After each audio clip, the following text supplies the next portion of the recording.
We'll have 15 minutes coffee break, so we should come back into the room by 11:05, if that's okay with you.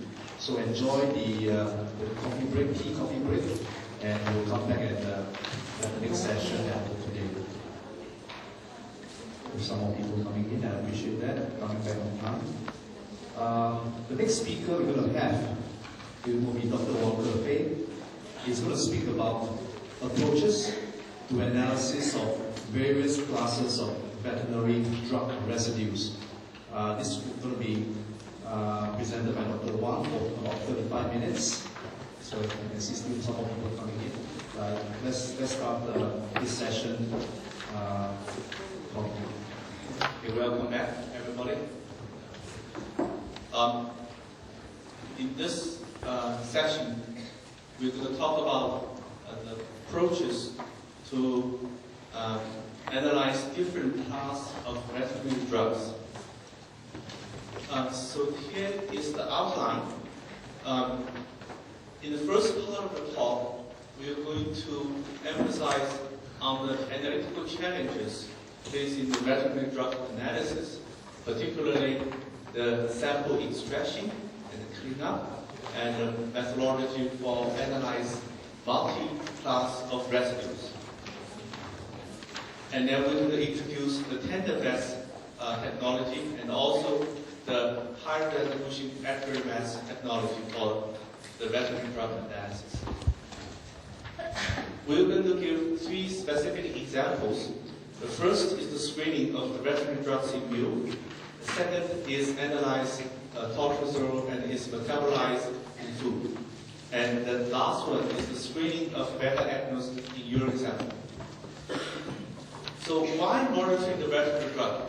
Because there's a growing concern for human pathogens developing antibiotics resistance through the excessive use of veterinary antibiotics. So basically, if we eat a lot of food contaminated with the antibiotics, our human body is to develop some resistance to the antibiotics. So when we really get sick and we want to take the antibiotics, and then we found that the antibiotics is not effective to cure our disease, human disease, and then we have to take a stronger or different kind of antibiotics with a stronger dose. So, and also there are some banned substances that are not supposed to be in the food matrix at all. So here are some of the examples, like the diethylstilbestrol, nitrofuran, and chlorpheniramine. I think that this is not a very uncommon. I think that for you to work in the laboratory of the food safety, you probably heard the nitrofuran and the chlorpheniramine, for you already analyzed quite a lot of them. There's also the case that human has, right now we all have more, and you heard that more and more people around you, they say, now I have an allergy, okay, in the water or sometimes in the springtime. So by contaminating this, by consuming the contaminated food, we are kind of easy to develop our human system to have the allergy.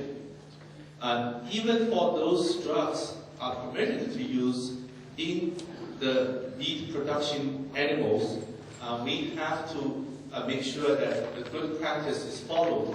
We have to monitor the process to see that they are not going to be kind of abused. So the most important regulation is the EU Council Regulation 2002-657 EC. So this one actually is the reference, almost like a reference paper to govern the methodology and the method performance criteria for any of the analytical method to analyze these banned substances. So they are talking about these antibiotics in the different kind of food matrix. It's in fish, meat, milk, and others. Now, the analytical challenge in the residue analysis, as we mentioned, that because first is the matrix.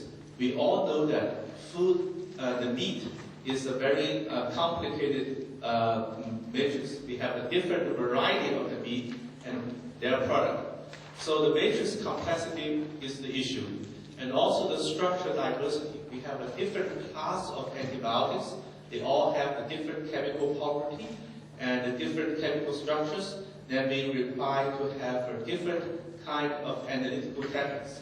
Even within the same analytical methodology, we may have to make modification to use slightly different conditions in order to have the better sensitivity for some class of compound. And number of samples is a big concern.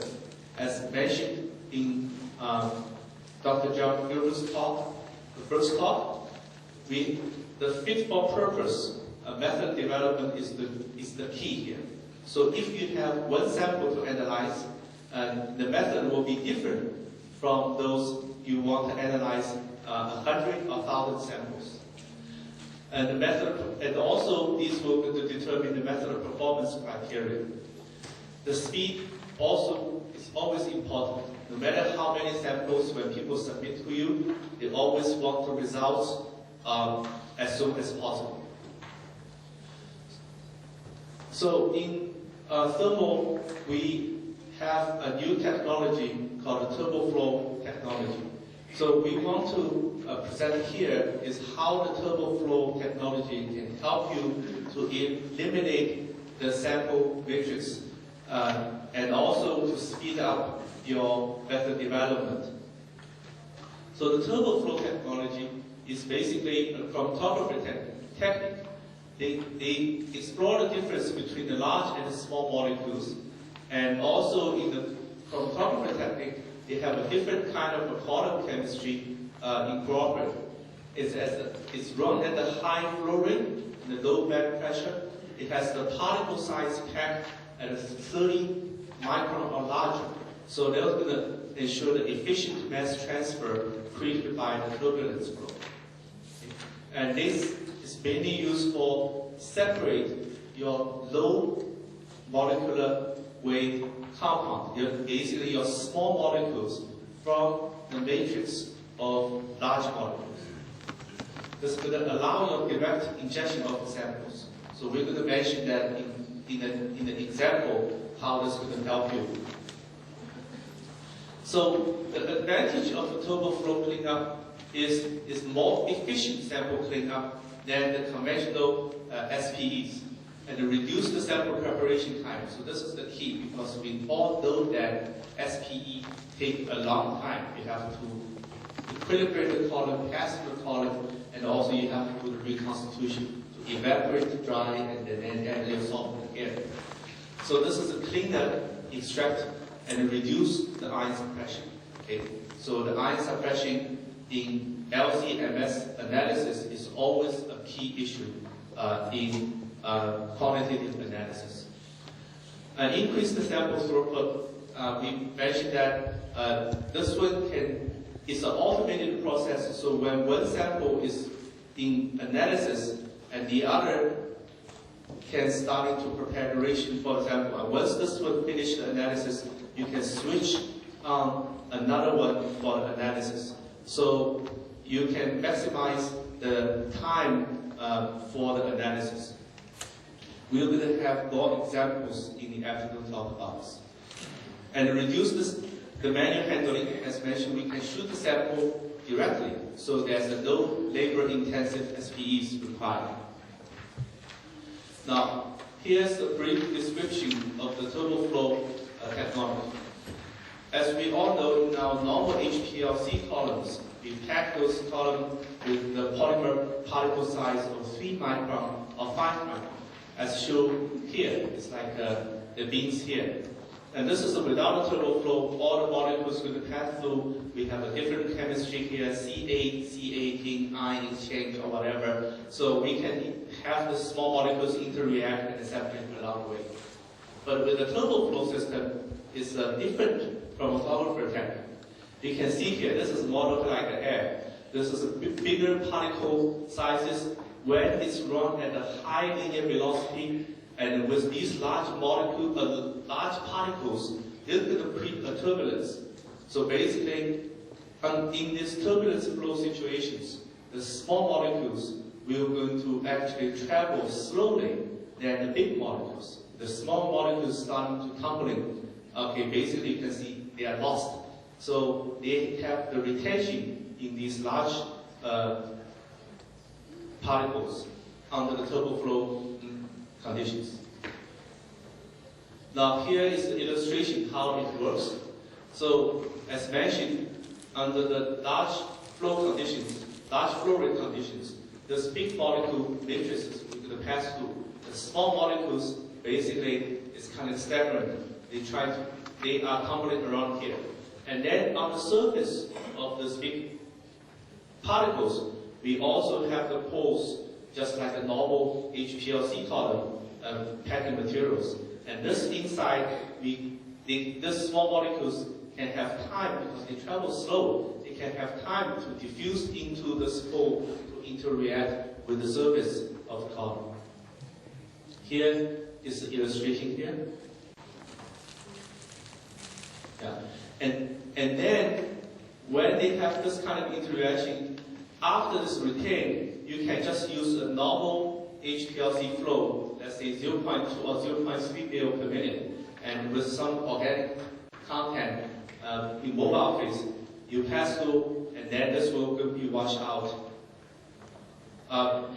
This has still the large flow situation. You can just wash out this large molecules, and with this small molecule still retained here. And then we have a different kind of a column chemistry. As mentioned, that we have 8 different chemistries incorporated. So you can have C8, C18, and also the ion exchange. And then at this moment, you add in the organic content with the normal flow rate, let's say 0.2 to 0.3 mil per minute. And then this small molecule is going to be diluted out from this column to your analytical column to do the analysis. So here is the skin dynamics of this operator. So it has 2 HPLC pumps. One is called a loading pump. Here, the other is called an eluting pump. So the eluting pump is just a normal HPLC pump, and this loading pump is the LC pump capable to deliver up to 2 mil per minute. We have 2 switching valves here. This HTLC column is the turbo flow column. This HPLC column is your normal analytical column. So at the beginning, during the sample loading, we have the loading pump to load this 2 mil per minute of the sample into the head of this column here. And then under this 2 mil per minute situation, we are going to create a turbo flow situation.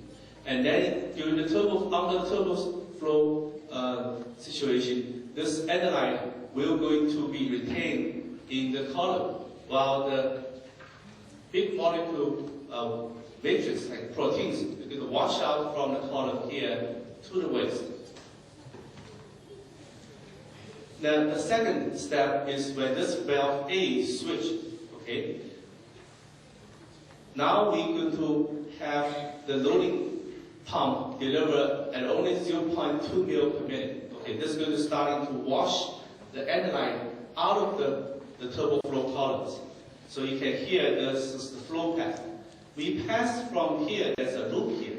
Previously, this loop is kind of a closed loop. It filled about 100 microliter or so of the organic mobile phase, the medium strong organic mobile phase. Okay, so once the switch on the line, you can see this organic mobile phase will going to back flush the aniline out of the column and go into this HPLC column. Now we all know that this could create a problem, because when you have the organic phase to elute the aniline into your HPLC column, it's starting to separation. Your small molecules may starting to travel in this analytical column, and then in your resulting chromatogram, this can create a very broad peak, okay, in the front. So what we do is that we also have a T here in this valve B, and then we have 0.8 mil per minute to mix with this 0.2 mil per minute. So this could greatly dilute the mobile phase at the beginning to load on your analytical column. So your analyte will be loaded onto the analytical column still with a very good focus at the head of the column because your mobile phase is diluted right now. It's not very strong. Okay. Now, here is just the diluting step. Now, this is the closed system for your HPLC analysis. This is diluting, delivered at 1 mil per minute, going to your analytical column, and this is your detector, which is just a mass spec. Okay. And then here, this will back switch to 2 mil per minute, starting to equilibrium this turbo flow column, waiting for your next injection. Now, here is the equilibrium step here. You see this loop, this valve switch, this loop closed, and then you refill this one automatically with the organic phase. So with this, we can automatically eliminate the matrix interference by eliminating large molecules of the proteins, for example. Here is an example. The first example we see is the screening of the respiratory drug milk. We all know that the milk is a very difficult matrix because we have proteins, we have large molecule proteins, we also have sugar, we have lipid, we have some other things. Okay, we still need to to crash the proteins out, but we don't need to use the SPE, the follow-up SPE anymore. So by just diluting 100 microliter of milk with 900 microliter of ammonium acetate in acetonitrile, we're going to crash the proteins out of milk. And then we're going to vortex and centrifuge, take the supernatant out directly, sample out for turbo flow analysis. This here, the application notes 475, highlights all the details of the setup on the turbo flow analysis and also the results. Now, let's look at some of the results. This is for the linearity and the position here. We have a different kind of milk. We have non-fat, lower fat, and whole fat. And this spike level into this matrix is at 50, 100, 250, and 500 ppb. We see here the linearity, the linear response is all good at 0.995 or above. And also the RSDs at various levels, they are all very good, mostly below 10%. And the results for this collaboration will be published in Analytical and Bioanalytical Chemistry this year. Now, here is the chromatogram of this 100 ppb spike here. You can see here, we are analyzing the different class of antibiotics. We have the tetracycline. We have, I think it's, this one is the fluoroquinol compound. And also we have others, sulfamide drugs here. It's all can be clearly separated and analyzed. As mentioned, that the second complication in sample analysis is that we have a different class of the drugs. So the different class of drugs have a different chemical properties. They ionize differently. So we have to use a different ionization technique for the different analytes. Now, in LCMS, we have generally two kinds of we have two kinds of ionization techniques. One is the ESI, the other is the APCI. Okay, these are different ionization techniques, and also we often see that we have so-called APPI.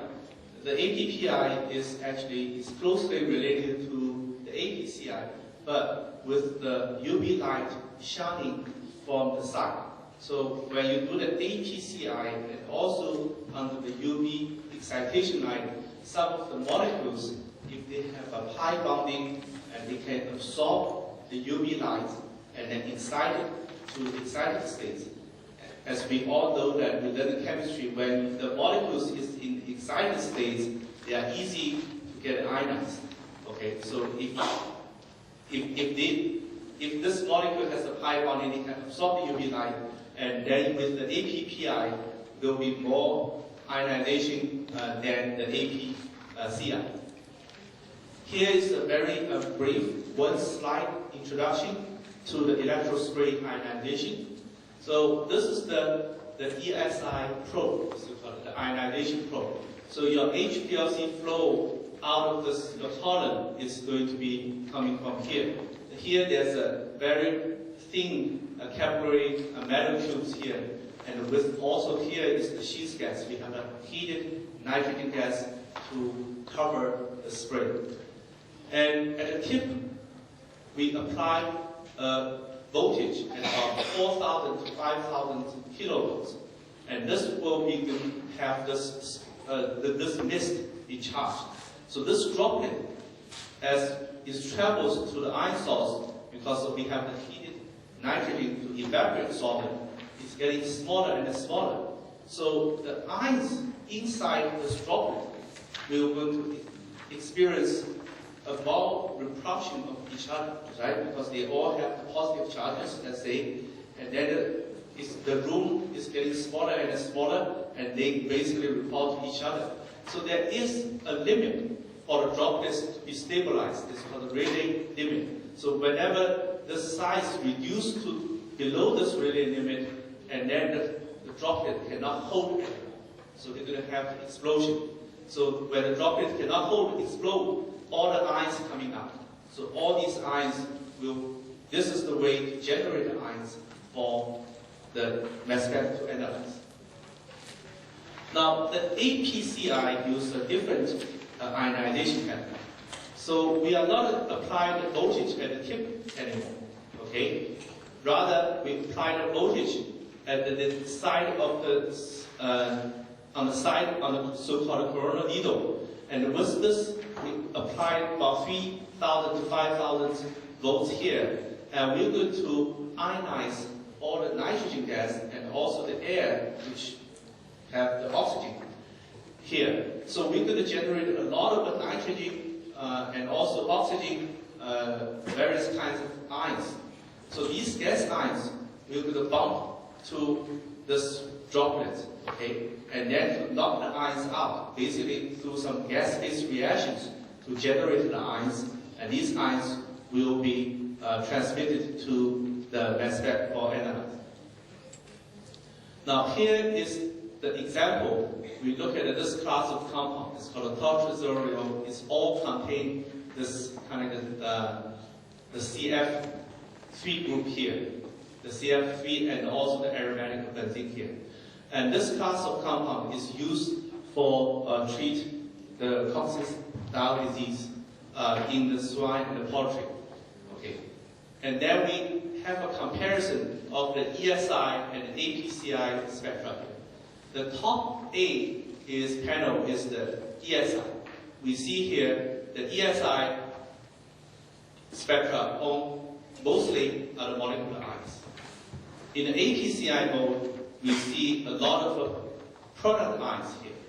As mentioned, that when we use the tandem mass, we like to generate the daughter ions. We like to generate some product ions. So this APCI mode, in negative mode, can generate the product ions more efficiently than the ESI.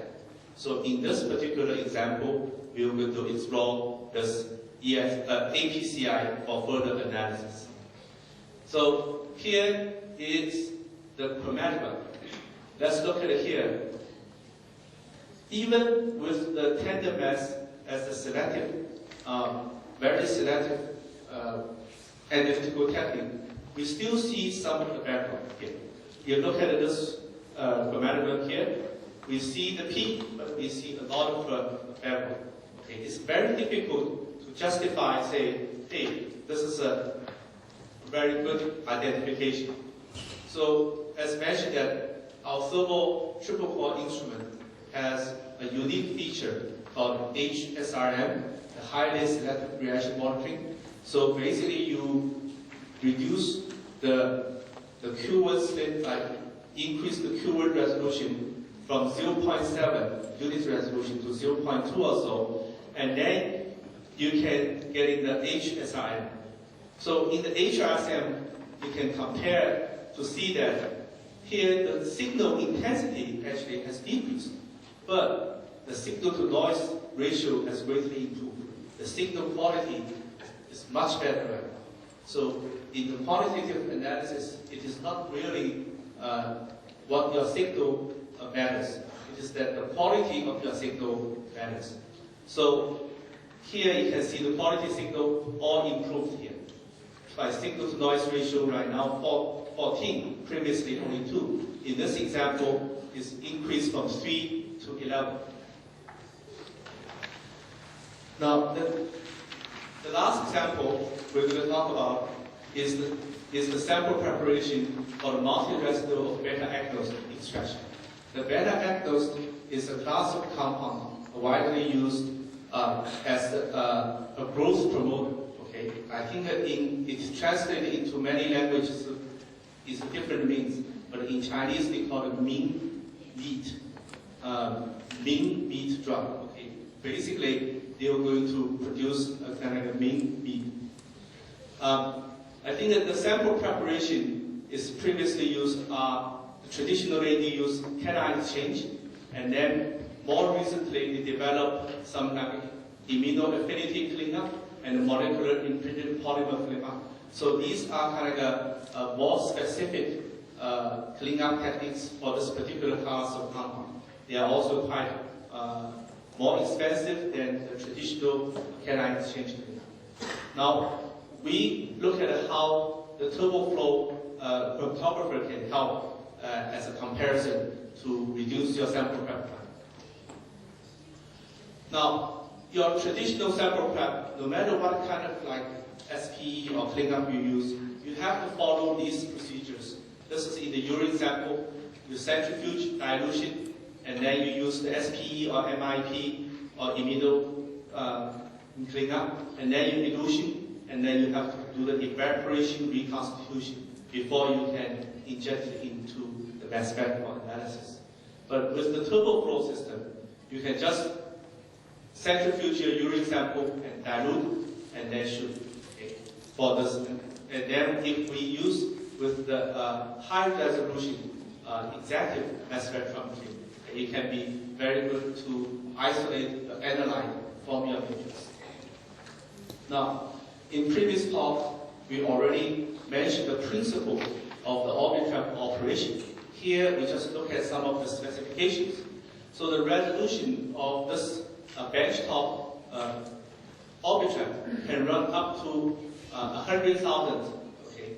And then the mass accuracy, without the mass calibration, you can maintain 2 to 3 ppm. But with the mass calibration, you can easily achieve sub-ppm mass accuracy.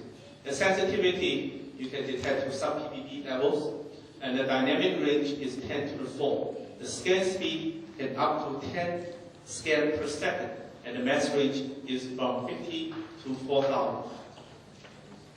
Now, here is the standard of 0.25 ppb of various kinds of beta-actose standard. You can see here all have a very good sharp peaks. Now, here is the beta-actose spike in the urine sample at 1 ppb. You can see here, we have some noise, but we can kind of isolate and detect all the peaks. And here is at 0.25 ppb, we were still able to detect all this spiked the beta-actose in the urine sample.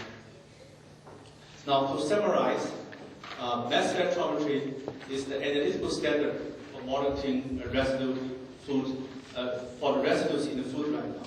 So the traditionally single pore mass spec is now being replaced by the tandem mass and also the high resolution accurate mass.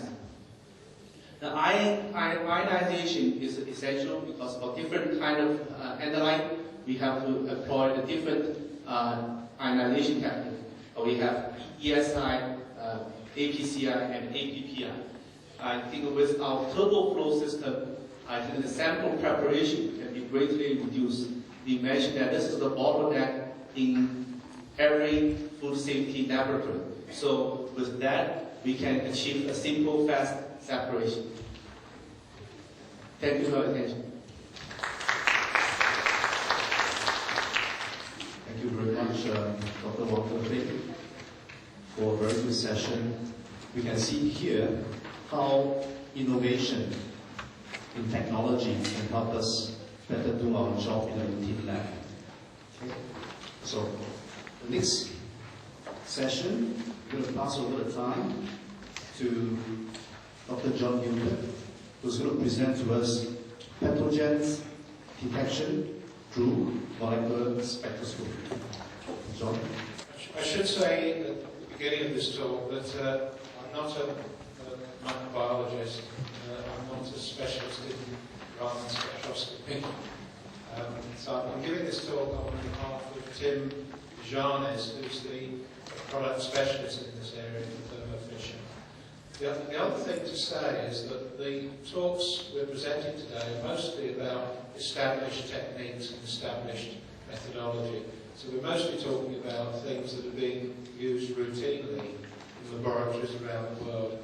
The difference in this talk is that it's looking more to the future. So this is much more speculative talk. It's looking at quite recent developments. Some of these haven't really been applied yet into real situations. So I'm going to show you more proof of principle than established methodology. So it's a bit different from the previous talks we've heard.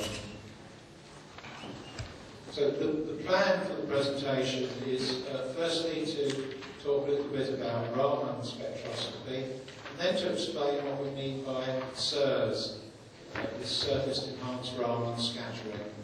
I'll then talk about the substrates, which are really important because it's the substrates that make SIRS the technique it is, and then give you some examples. Some of them relate to detection of microorganisms. Some of the examples are in slightly different areas. And then we'll look and see how we might anticipate this technology developing and changing in the future. First, some remarks about food microbiology and testing pathogens and other organisms in food.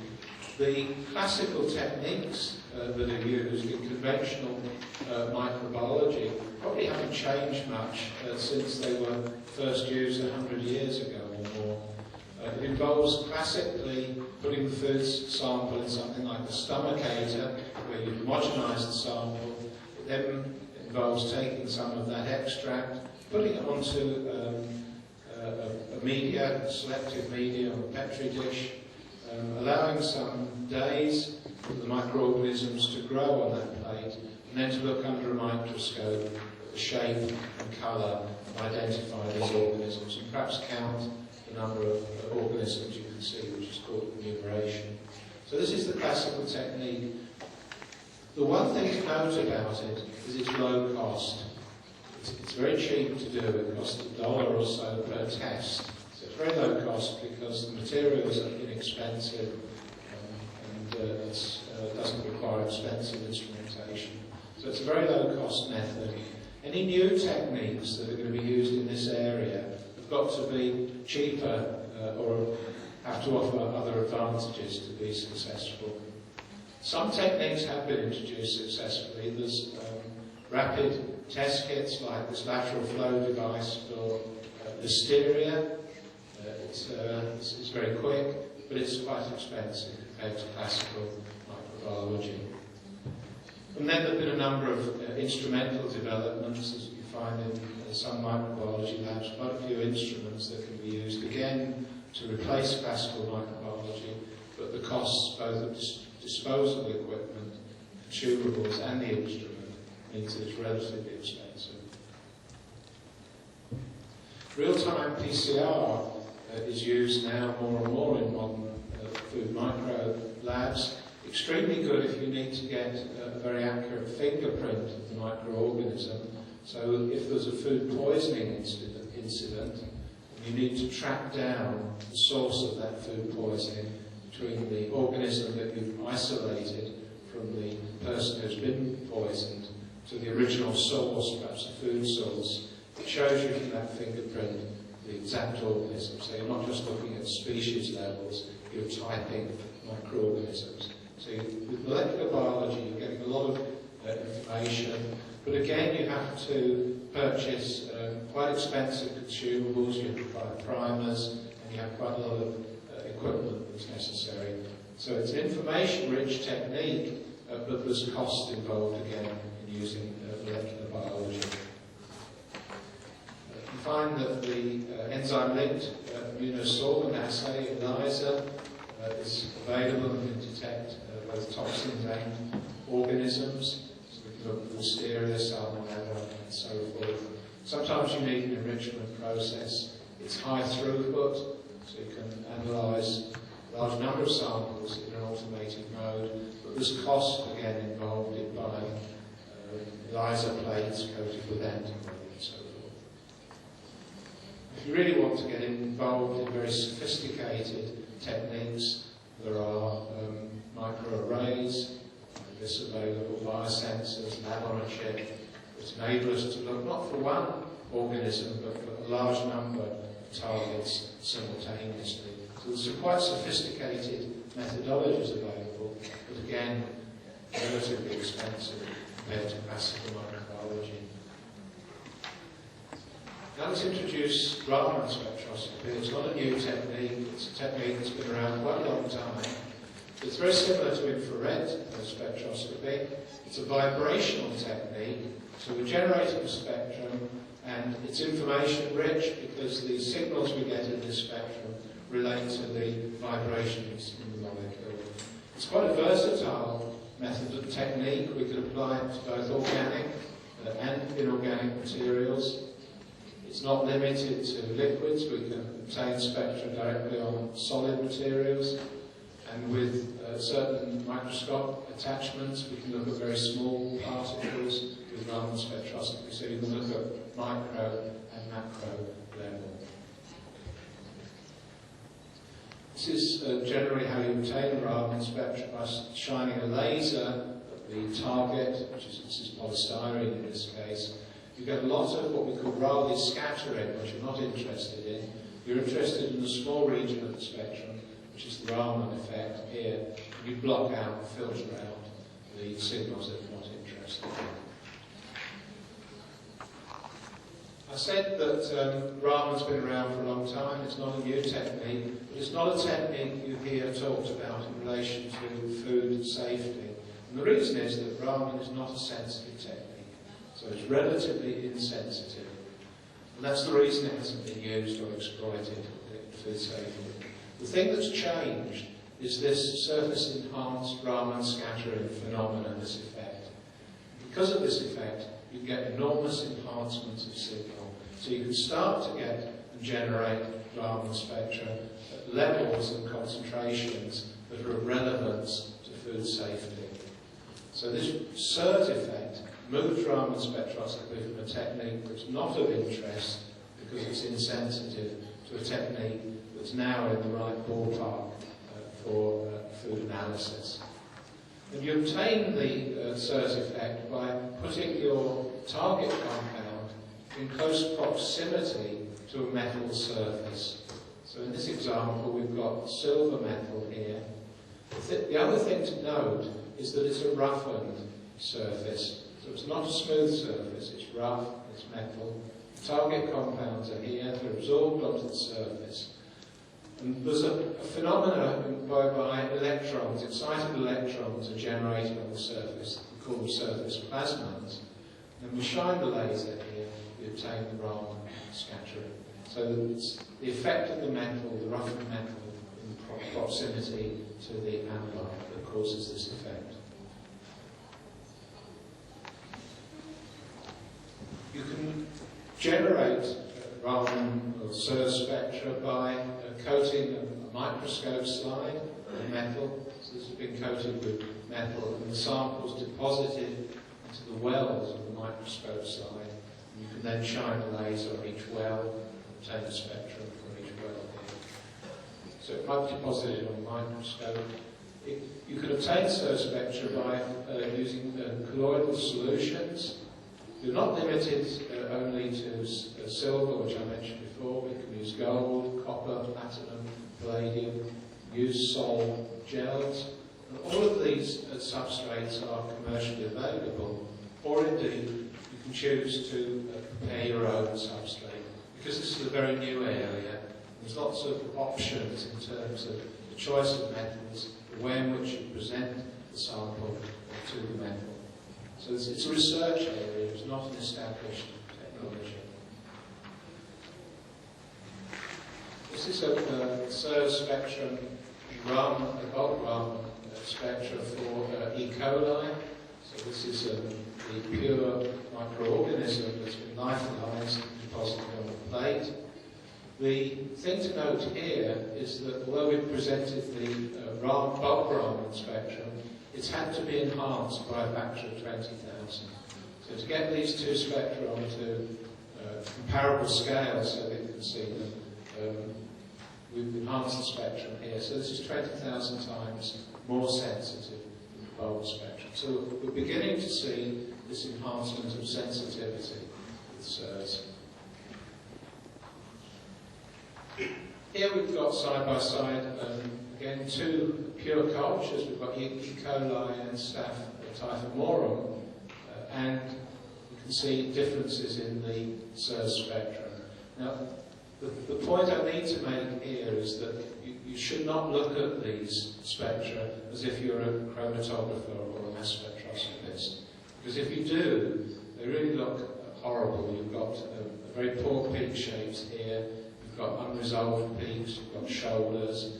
So if you looked at this as a chromatographer, you'd say, this is terrible, I can't use this information. If you're looking at it as somebody who's a Raman spectroscopist, you look at it in a totally different way, and these signals, in fact, are reproducible. So this is not interferences or background, these are reproducible and provide information about E. coli and information about Staph typhimorum. So very information rich, very characteristic, very reproducible. And this end of the spectrum may look quite similar here, but when you start analysing this data, you find that the peak positions and the shape are very characteristic and enable you to distinguish the two spectra. So this is not a chromatogram, it's not a mass spectrum, it's quite different. So, what are the likely benefits of using SIRS? Well, the first benefit is speed. It's a very, very fast technique. So we can carry out analysis in 1 or 2 minutes. We can deposit our samples onto that plate, shine the laser on each well of the plate, and within a minute or 2 obtain a characteristic spectrum from each well. So it's very fast. It can be automated, so it becomes a high throughput technique. So it's not difficult to analyse 100 or several hundred samples a day very rapidly with that instrument. Sample preparation time is very small. For those pure cultures, it's minimal. They deposit it directly on the plate. We'll come later to how we might handle food. So the examples I'm going to show are not at the moment food. They're to do with pure standards and pure cultures. So we have speed here as a benefit, automation, and minimal sample preparation. As we come on to food, we'll talk about things that you might have to do to prepare the food sample directly. We'll have a look at a number of examples of different bacteria, but the technique has been applied to viruses. It's been applied as well to different food contaminants, because you can obtain SIR spectra for organic compounds, so there's no reason why we should limit this to bacteria. We apply to detection of a range of different contaminants. And the cost involved are the cost of purchasing the instrument, cost of the consumables. In general, it's costing less than $1 per sample. So it's comparable in cost, apart from the need to buy the instrument. It's comparable in cost for microbiology with classical microbiology, and probably faster.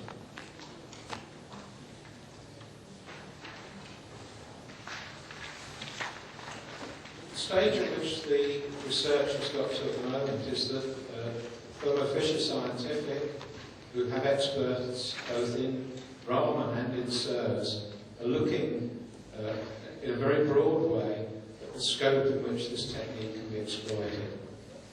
So it's at the stage where we're really looking at the potential of the technique. It's being looked at for bacterial identification, and I'll show some examples here, but it's also being looked at for other chemical contaminants, whether you can use SIRS for detection of pesticides, environmental toxins, antibiotics that we mentioned already, melamine or restricted renewable food dyes. So there's really no limitation in the way in which this technique can be applied. But coming back again to our food microbiology, you can see here a SIRS spectra for E. coli, Listeria, and Salmonella. So this is from a 2009 publication. It looks perhaps as if these are Chinese authors in this paper. You can see very big differences between the spectra for these different organisms. This again is a recent 2009 paper where the proposition is that you look not at bulk cultural material, but you look specifically for biomarkers that are characteristic of different microorganisms. Again, a recent publication, but unfortunately, although they've demonstrated proof of principle for these biomarker detection, they haven't gone a step further to start looking at microorganisms. So this is a relatively young area of science where the potential is still being demonstrated. What's perhaps rather more convincing is this example, which is looking at classification of bacillus spores. And this doesn't come from the Food Safety Laboratory. It comes from the US, and it comes from a military laboratory interested in bioterrorism.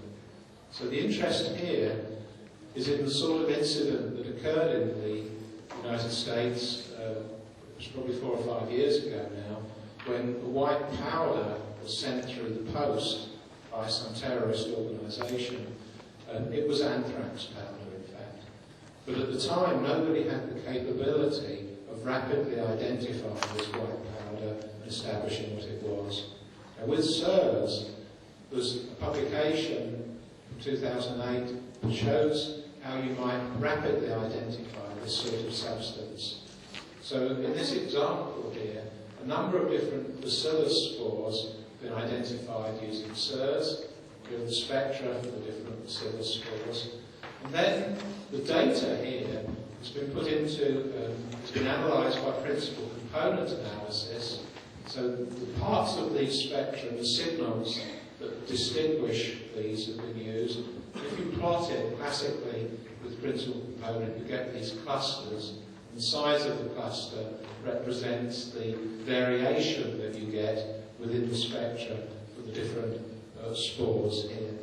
There's good separation between the 6 spores that have been used in this example. So you can imagine here when a white powder arrives again by an organisation that says that they've sent a microorganism to people, you could analyse in a minute or two, and you could very readily see whether it's fitting this classification or whether it's something completely different. So here, this is combining SIRS with principal component analysis and using it against the database, which would probably be the approach used for microbiology. There's another paper from 2009, again coming from a group of authors from Turkey. They've been looking at SIRS for characterisation of different yeasts. So it's not limited to microorganisms, we use for yeasts, and probably also for classification of fungi, because I would expect to get similar results, but there's no publication to it. This is an example, 2008 example, when it was almost the height of the melamine crisis. People had looked at addition of melamine to milk powder and analysing that part of the spectrum that gives characteristic signals for melamine. So you detect here part per million levels of melamine in milk powder using SIRS. So it's a targeted analysis. So the research is at a stage where Raman spectroscopy is well established. The principle of using these metal substrates to enhance sensitivity has been proven in a number of different areas. It's now an opportunity for researchers to take these technologies and put them together and develop robust methods that can be used routinely.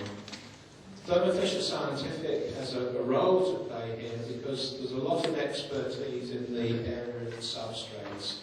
So if this is a field that you're interested in exploiting, Thermo Fisher can provide a lot of help in selection of substrates and help to investigate ways in which the sample can be presented to the Raman spectrometer.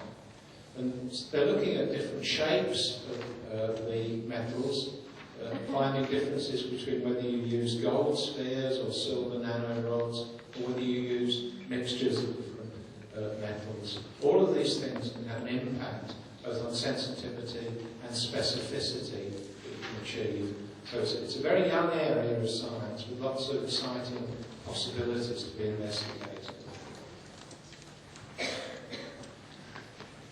So far I've just talked about pure chemicals, pure cultures of organisms. Of course, what we want to do with this technology is analyse the foodstuff itself.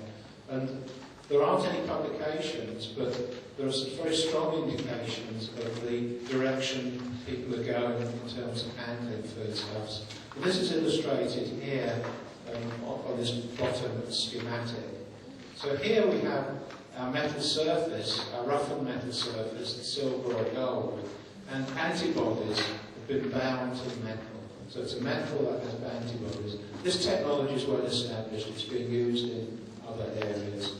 We can imagine that our sample of milk that is contaminated with a pathogen flows across the surface here. The pathogens are captured by the antibodies that have been raised against that pathogen. We then shine the laser directly on this cell here, and we get a signal, we generate the SIRS spectrum. So you can begin to see how we have the makings of a very rapid detection system by combining Raman spectroscopy, SIRS with the metal surface, and some capture technique like the use of antibodies.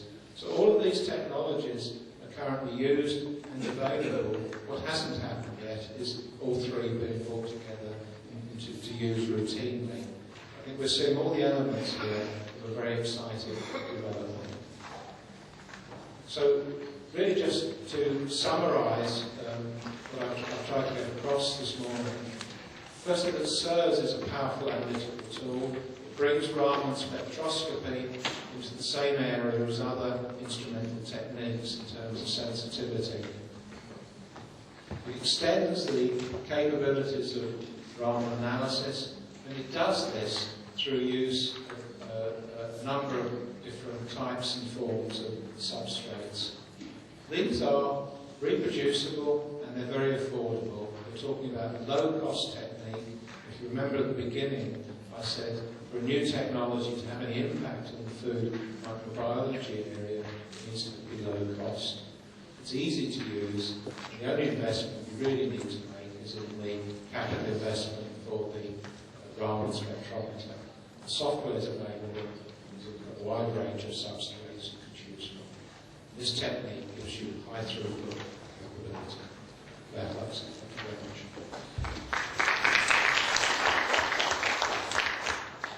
Thank you. Okay. Well, it's lunchtime. I think it's time to use our most sophisticated creation, which is our sight, smell, and taste to enjoy the food. It's better than the mess bag. So enjoy your lunch. Lunch will be for 1 hour, so we'll come back at 1 p.m. in the afternoon. Can someone inform about the place for lunch? Okay, so I will pass the time over to our person here that's going to share with you the details of the lunch.